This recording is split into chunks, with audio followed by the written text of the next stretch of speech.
اب اس کے بعد ہونا تو چاہیے اس کی بقیہ کی زندگی پھر دین کے مطابق گزرے.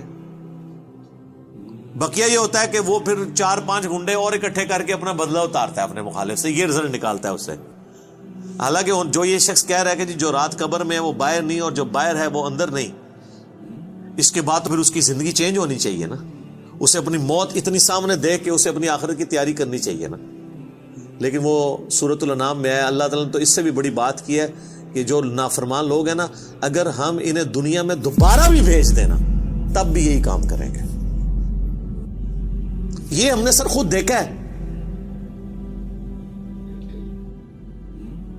یہ آبزرو کیا. میرے اپنے آفس کے کولیگ ایک دفعہ کراچی سے فلائٹ لے کے تو وہ آ رہے تھے اسلام آباد, تو راستے میں کافی زیادہ موسم خراب ہو گیا. تو اور آپ کو پتہ ہے جب موسم خراب ہوتا ہے تو جہاز تو پھر ایک کٹی پتنگ کی طرح ہے نا, تیز ہواؤں کے اندر, اس کو آپ لینڈ نہیں کروا سکتے, اور اڑے گا بھی تو کتنی دیر اڑے گا. ایسی جگہ لے کے جانا پڑے گا جہاں پہ موسم ٹھیک ہو, اور ادھر پہنچنے سے پہلے اگر فیول ختم ہو گیا پھر تو جا کے وہ جنت یا جہنم میں ہی لینڈ کرے گا, دنیا میں نہیں لینڈ کر سکتا. تو وہ کہتے ہیں کہ جی بس جو لینڈنگ سے تھوڑی دیر پہلے ہی موسم خراب ہو گیا تو وہ پھر جہاز دوبارہ اٹھا لیا اس نے, پائلٹ نے, لیکن وہ جہاز قابو میں نہیں آ رہا تھا. اور آپ کو پتا ہے وہ پھر اچانک جو ہے نا کافی زیادہ گہرائی پہ وہ نیچے آتا ہے جہاز, یعنی ہوا میں اگر وہ سپوز تقریباً یہ 747 تو 10 کلومیٹر ہائٹ تک اڑتا ہے, تو وہ 1 کلومیٹر 1 سیکنڈ میں ایک دم نیچے آتا ہے. وہ جب ایک دم نیچے آتا ہے نا تو وہ ظاہر ہے کہ اگر آپ نے سیٹ بیلٹ نہیں باندھی ہوئی تو آپ جا کے تو جہاز کی چھت سے جا کے لگیں گے, تو وہ بیلٹ پہلے بندھوا لیتے ہیں. اور پھر وہ اتنی زور سے کانپتا ہے, یہ تو میں نے خود بھی چائنا کی فلائٹ میں ایئر پاکٹس آتی ہیں پاکستان سے چائنا جاتے ہوئے, اتنی زور سے کانپتا ہے وہ جہاز کہ لگتا ہے کہ وہ یہ ابھی ٹوٹ جائے گا, ٹکڑے ٹکڑے ہو جائے گا. کیونکہ وہ ویسے تو انہوں نے ظاہر ہے وہ ہمارے علماء کرام نے تو نہیں بنایا ہوا کہ ناخالص ہو, وہ یعنی بڑا صحیح ڈیزائن کیا ہوتا ہے انجینئرز نے, اور اس کے اندر پوری ایک شاک ابزارو کرنے کی صلاحیت ہوتی ہے. وہ ہلتا بھی رہنا, وہ ٹوٹتا نہیں ہے, اس میں کافی ٹرسز لگا کے لچک موجود ہوتی ہے. بہرحال پھر بھی جو بندہ اندر بیٹھا ہوا ہے اس کو تو یہ سارے لوگ تو سائنسدان تو نہیں بیٹھے ہوتے, اور لگتا ہے کہ جناب ابھی جان گئی کہ, تو وہ جناب وہ کہتے ہیں کہ جی یعنی اس طرح لوگ کلمے پڑھ رہے تھے اور جناب چیخو پکار استغفر اللہ, جیسے کہ ابھی اگر اللہ نے ان کو دوبارہ بھی دنیا میں بھیج دیا, کیونکہ اب تو ان کے آخری وقت قریب آیا ہوا تھا نا, وہ تو یہ کنکلوڈ کر لیا, تو یہ اب جاتے ہی جو ہے نا ادھر سے مطلب سیدھا گھر نہیں جائیں گے, یہ مسجد میں جا کے پہلے وہ سنت والے 2 نفل پڑھیں گے جو سفر سے واپسی میں پڑھے جاتے ہیں. اور جتنی بے پردہ عورتیں اتریں گی یہ اتر کے اب جا کے پردہ, یعنی وہ بلکہ یہ جہاز میں بیٹھی ہوں گی اور موبائل پہ کہیں گی کہ جی برقع جو ہے خرید کے لے کے آؤ, ادو تک میں لینا ہی نہیں جہاز تو جدو تک کہ منو کو برقع نہیں دے گا, ٹھیک ہے نا جی. اور جو ہے نا وہ نماز کا ٹائم ہوا ہے تو وہ جہاز میں پہلے نماز پڑھیں گے تب نیچے اتریں گے, لیکن ایسا کوئی نہیں ہوتا. اس ٹائم چیخیں ہوتی ہیں اور لگتا ہے کہ جناب گئے کہ گئے. تو وہ کہتے ہیں خیر وہ سٹیبل ہوا, وہ سیالکوٹ لے گئے اس جہاز کو, تو وہ جب اتارا تو جناب اب لوگ چیخو پکار کر رہے ہیں جی ہمیں جہاز سے باہر نکالیں, لیکن جہاز کا تو اصول ہے, وہ کہتے ہیں نہیں جی جدھر کی سواری ہے وہیں اتاریں گے, تھوڑی دیر ریسٹ کریں گے, جب موسم ٹھیک ہو تو دوبارہ اڑیں گے.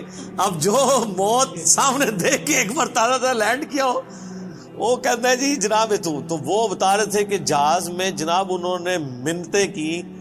اب لاہور کی سواریاں تھیں جو وہ بھی کہہ رہی ہیں کہ جی آپ ہمیں یہاں پہ ہی اتار دیں, اسلام آباد پشاور کی سواریاں بھی تھی, وہ کہہ رہی تھی سیالکوٹ سے جناب ہم, کئی لوگوں نے کہا اسی پیدل چلے جائیں گے جناب, سانو لاؤ ہوئے تھے جہاز تو لاؤ تلے, ٹھیک ہے.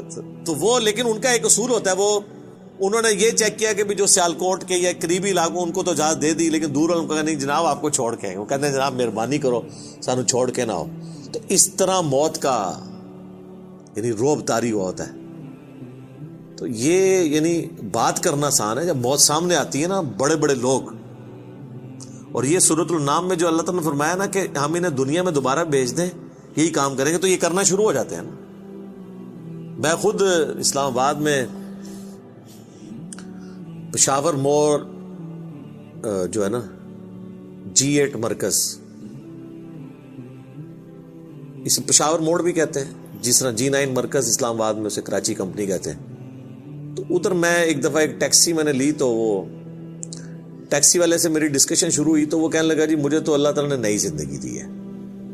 کہتا ہے جی میں ادھر ہی کھڑا ہوا تھا تو پیچھے سے ایک بڑا ٹریلا آ کے چڑھ گیا. یہ ٹریلے آپ کو پتا ہے کس سپیڈ پہ چل رہے ہوتے ہیں, یہ بڑے بڑے جو وہ ڈیمپرز, جن کو ڈیمپر کہتے ہیں. اور کہتا ہے جی میں تو گھر والے بھی آ کے بس سارے رشتہ دار کے کر کے مل کے جا رہے تھے. شفا انٹرنیشنل میں وہ کئی ہفتے تک وینٹیلیٹر کے اوپر رہا. وینٹیلیٹر پہ اس طرح کے جو لوگ ہیں بہت کم ہی ہوتا ہے کہ واپس آئیں. پھر آہستہ آہستہ ریکوری ہو گئی, یعنی وہ تو موت کے منہ سے بلکہ نئی زندگی لے کے واپس آیا. تو میں نے اس سے پہلا سوال یہ کیا کہ اب تم مطلب زندگی کیسے گزار رہے ہو, نماز پڑھتے ہو, مسلمان ہو؟ کہتے جی ٹائم لفظ ہے تو پڑھ لیتی ہے. تو میں نے کہا صدق اللہ العظیم, اللہ نے سچ فرمایا. اگر ہم انہیں دنیا میں دوبارہ بھی بھیج دینا پھر یہ وہی کام کریں گے جو یہ کرتے رہے. تو اتنا قریب سے بھی موت کو دیکھ کر لوگ جو ہے نا وہ پھر بھی یہ باز نہیں آتے اپنے حرکتوں سے. موت بہت بڑی حقیقت ہے. کاش اس پہ ہمارا ایمان بھی اس لیول کا ہو تو پھر انسان کا قبلہ درست رہتا ہے. آپ دیکھیں سورہ البقرہ کے سٹارٹ میں اللہ تعالیٰ نے جو ذکر کیا ہے اہل ایمان کا, اس میں کیا فرمایا؟ والذین یؤمنون بما انزل الیک, وہ ایمان لاتے ہیں جو اے نبی تمہاری طرف نازل ہوا, وما انزل من قبلک, اور جو نازل ہوا تم سے پہلے, اس پہ ایمان رکھتے ہیں. وبالآخرۃ ہم یوقنون, اور آخرت پہ یقین رکھتے ہیں. آخرت کے لیے ایمان کا لفظ بھی کافی نہیں, اللہ نے سمجھا یقین, کیونکہ قبلہ تبھی درست ہوتا ہے جب انسان کو یہ پتا ہو کہ میں نے مر کے کسی کے حضور اکاؤنٹیبل ہونا ہے, جواب دہ ہونا ہے. آج یہ جتنے لوگ کہتے ہیں نا جی جو قبر سے باہر رات ہے وہ اندر نہیں, جو اندر ہے وہ باہر نہیں ہے, یہ صرف ان کی منہ شگافی ہے. واقعی اگر ان کا یقین ہو تو حرام خوریاں کر رہے ہوں, لوگوں کا مال لاحق طریقے سے ہڑپ کر رہے ہوں, اللہ تعالیٰ کے حقوق کو پامال کر رہے ہوں, ماں باپ کے ساتھ بے سلوکی والا معاملہ کر رہے ہوں, بیوی بچوں پہ ظلم کر رہے ہوں, بہن بھائیوں کی جائیداد دبا رہے ہوں, معاشرے کے لیے ناسور بنے ہوئے ہوں, ایسے لوگ نہیں, پھر تو ان کو بالکل سیدھا ہو جانا چاہیے.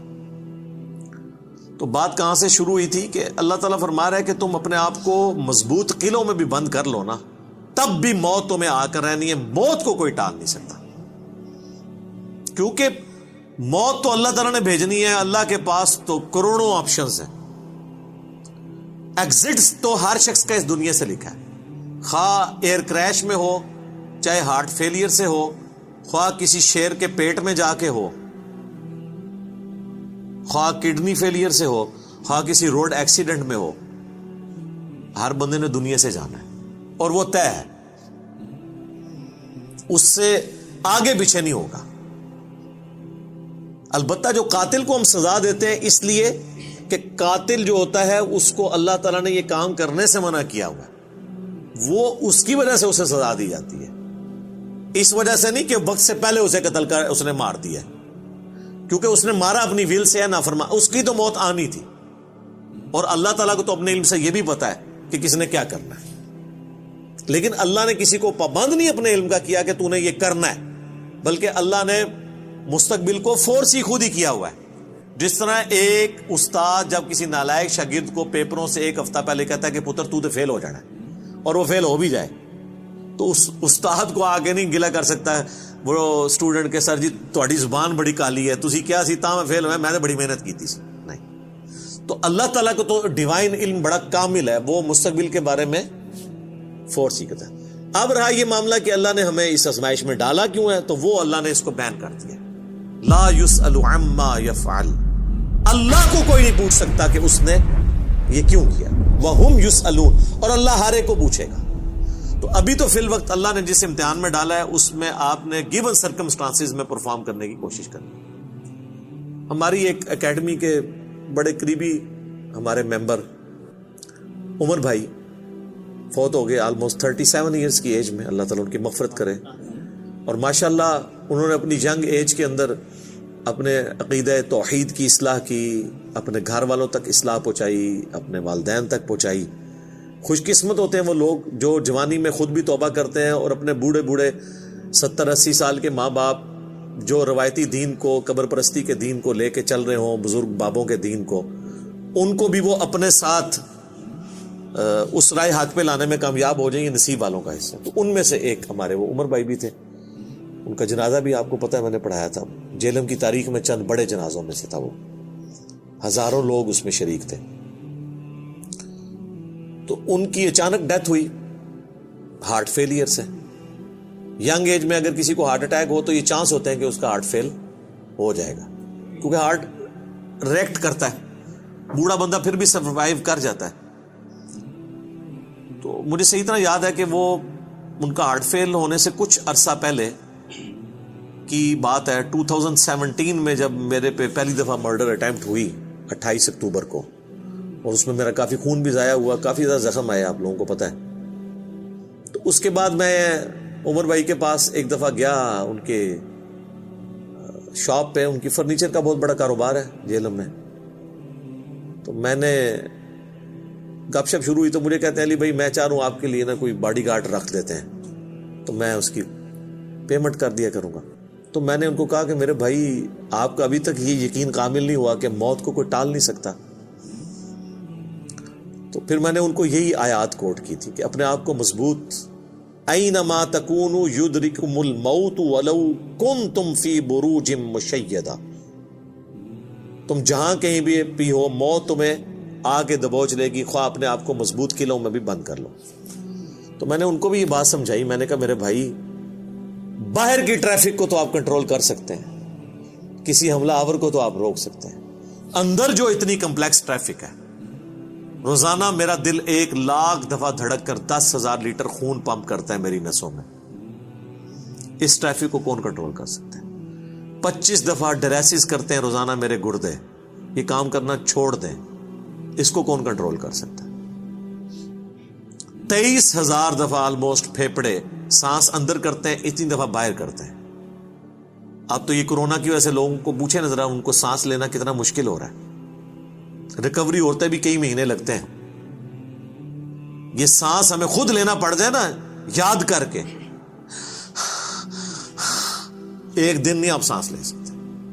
12,000 دفعہ ہماری یہ پلکیں جھپکتی ہیں, اور یہ اگر آپ کو روزانہ یوں کرنی پڑ جائے تو بس پھر آپ کوئی اور کام نہیں کریں گے, یہی کرتے رہیں گے. تو یہ سب کچھ میری مرضی کے بغیر اللہ تعالیٰ یہ سارے معاملات کو لے کے چل رہا ہوتا ہے. تو ہم باہر کی ٹریفک کو تو شاید مینج کر لیں کسی حد تک, وہ بھی کنفرم نہیں ہوتا. کئی بار روڈ ایکسیڈنٹ میں آپ دیکھتے ہیں لوگ اپنی جگہ پہ صحیح سائڈ پہ جا رہے ہوتے ہیں, مخالف سمت سے کوئی گاڑی آتی ہے, اس کا ٹائر پھٹتا ہے, وہ لڑکتی ہوئی دوسری طرف آ کے 4-5 بندے نیچے دے دیتی ہے. ان کا تو کوئی قصور نہیں ہے, وہ تو ہوتے ہی دوسری. یہ تو میں نے خود اس طرح کے ایکسیڈنٹس اپنی آنکھوں سے بھی دیکھے ہیں, تو پتہ ہی نہیں چلتا. تو باہر کی ٹریفک کو آپ کسی حد تک مینج کر لیں گے, لیکن اندر کی ٹریفک کو تو کوئی بھی نہیں کر سکتا. اور دیکھیں کچھ عرصے کے بعد ان کی اندر کی ٹریفک ہی فیل ہوئی اور دنیا سے چلے گئے. اللہ تعالیٰ ان کی مغفرت کرے, انہیں نیک کاموں کا اجر دے, ان کی برائیوں سے درگزر کرے, اور ہمیں بھی اپنی موت سے پہلے قبر و آخرت کی تیاری کرنے کی توفیق عطا فرمائے. اللہم من احییتہ منا فاحیہ علی الاسلام ومن توفیتہ منا فتوفہ علی الایمان, آمین. After watching this clip I am thinking that کہ لائف جو ہے وہ کیا ہے, بس ایک ببل ہے پانی کا جو ہوتا ہے, جو اس کو پتا ہے کہ میں بنا ہوں, ببل اٹھا ہے تو وہ پھوٹے گا بھی. اس طریقے کی ہوتی ہے ہماری لائف کی. ہم آئے ہیں اس زمین پر تو ہمارا ڈیفینیٹ ہے ایگزٹ یہاں سے ہونا, ہمیں ہر حال میں یہاں سے جانا ہے, اور ہمارا ایک ٹائم بھی مقرر کیا ہوا ہے پرکرتی نے کہ ہم کب جانے والے ہیں. ہر ایک انسان کا ٹائم نردھارت کیا ہوا ہے آلریڈی کہ وہ کب جائے گا, کس جگہ پہ جائے گا, سب کچھ پہلے سے پری پلان ہے. پہلے ہی اگر ہم, انہوں نے ویڈیو میں یہ بھی بتایا کہ جیسے کہ ہم کہیں پر یاترا میں جا رہے ہیں یا کہیں بھی XYZ ہم کسی جگہ پر جا رہے ہیں اور ہمیں وہاں کچھ اگر ہو جاتا ہے تو کچھ لوگ اگر وہاں سے بچ کے آ جاتے ہیں تو ان کو لگتا ہے کہ ہم بچ کے آئے ہیں, شاید ہماری قسمت بہت اچھی تھی, لیکن آپ کا ٹائم وہاں مقرر نہیں تھا, اس لیے آپ کو وہاں کچھ نہیں ہوا, لیکن آپ کے ساتھ والوں کو وہاں پر وہ چلے گئے وہاں سے. تو ٹائم مطلب مقرر ہے آلریڈی سب کے لیے، وہ وہاں اس جگہ پر ہی جائے گا، اور موت اس کو جہاں اس کی وہ جگہ بتائی ہے اس کو وہ وہاں تک کھینچ کر کیسے بھی لے کر جائے گی، یہ چیز بھی ہے، اور یہ سب مانتے بھی ہیں کہ جہاں جس کی موت آئے گی اس کو وہ وہاں تک اس کو کھینچ کے خود لے کر بھی جائے گی۔ اور ایک انہوں نے یہ بھی میسج بہت اچھا دیا، یہ چیزیں اپلائی کرنے والی ہے لائف میں، کہ جیسے کہ انہوں نے یہ اگزامپل بتایا کہ اگر ہمارے ساتھ کچھ بھی غلط ہوتا ہے اور ہم کہیں سے بال بچ جاتے ہیں تو اس کے بعد بھی ہم بھگوان کو تھینکس کرنے کی بجائے، ہم اچھے کاموں میں لگنے کی بجائے، ہم بھگوان کے لیے، اللہ کے لیے، ایشور گاڈ کسی کے لیے بھی ڈیووشن دکھانے کی بجائے ہم پھر سے وہی غلطیاں کرتے چلے جاتے ہیں۔ انہوں نے اگزامپل بھی دیا کہ میں اس دنیا میں کسی کو بھی بھیج دوں گا، جو پہلے سے اس نے کیا ہے غلط وہ اسی چیز کو کنٹینیو کرے گا، بال بچنے کے بعد بھی وہ یہ شکشا نہیں لے گا کہ مجھے جیسے تیسے پھر سے جیون ملا ہے تو میں اس کو کہیں اچھے کاموں میں لگاؤں، یوٹیلائز کروں، نماز پڑھوں، اچھائی کی راہ میں چلوں، نیکی والے کام کروں، وہ پھر بھی یہ نہیں کرے گا۔ انہوں نے اسی بات کو سمجھانے کے لیے کتنے اچھے اچھے اگزامپلس دیے۔ وہ جو پلین والا تھا کہ پلین میں وہ لوگ سوچیں گے کہ لاؤ ہم نماز کر لیتے ہیں، لیکن اس کے بعد بھی ان کو وہ سب چیزوں کی وہاں نہیں پڑی ہوتی ہے۔ تو ان شارٹ کہنے کا مطلب یہی ہے کہ ہم غلطی ہی کرتے چلے جاتے ہیں، بھلے ہی ہمیں زندگی پھر سے ملی ہو اور ہم نے بالکل موت کے پاس جا کے، موت کے منہ سے واپس ہم آئے ہیں، اس کے بعد ہم تھوڑے ٹائم تک تو سوچتے ہیں کہ ہم بہت اچھا کام کریں گے، کسی کا دل نہیں دکھائیں گے، ساری چیزیں اچھی کریں گے، لیکن آفٹر اسپینڈنگ آ لٹل بٹ ٹائم، جب تھوڑا ٹائم نکل جاتا ہے تو اس کے بعد ہم پھر سے وہی پرانے ڈھرے پر جا کے اور پرانی ہی عادتوں کو پھر سے کنٹینیو کرتے ہیں، اور نہ کوئی ہم نماز کرتے ہیں، نہ کوئی پوجا پرارتھنا کرتے ہیں، نہ ہی کوئی ہم نیکی والا راستہ اپناتے ہیں، سب کچھ ہم وہی جو غلط کرتے آئے ہیں وہی سب کرتے ہیں۔ تو ویڈیو کا ان شارٹ اگر کنکلوژن دیکھیں تو وہ یہی تھا کہ بھگوان نے جو یہ زندگی دی ہے، لائف دی ہے، اللہ نے اس کو امپورٹینس دیں، اچھی چیزوں میں لگائیں، نیکی میں لگائیں۔ جو ڈیتھ ہے وہ سب کی ڈٹرمائن پہلے سے ہے، وہ آئے گی، یہ بات سب جانتے ہیں، لیکن جتنا بھی لائف بچی ہے اس کو اچھائی کی راستے میں اور بھگوان کو، ایشور اللہ جو بھی ہم مانتے ہیں ان کو یاد کرتے ہوئے، ان کو تھینکس بولتے ہوئے ہر چیز کو ایسے کر کے اس کو اسپینڈ کریں۔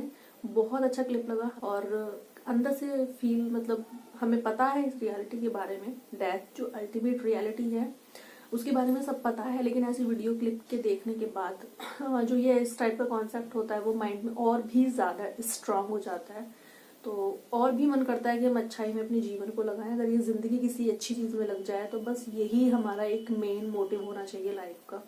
تو اوور آل مجھے ویڈیو بہت اچھا لگا، آئی ہوپ آپ کو میرا یہ ریئیکشن پلس ویڈیو دونوں بہت اچھے لگے ہوں گے۔ ویڈیو یہاں تک دیکھا ہے تو پلیز آپ ضرور سبسکرائب کر لیجیے گا، اپنا ویڈیو بھی آپ سجیسٹ کر سکتے ہیں۔ تو ملیں گے نیکسٹ ویڈیو میں، تب تک کے لیے بائے بائے۔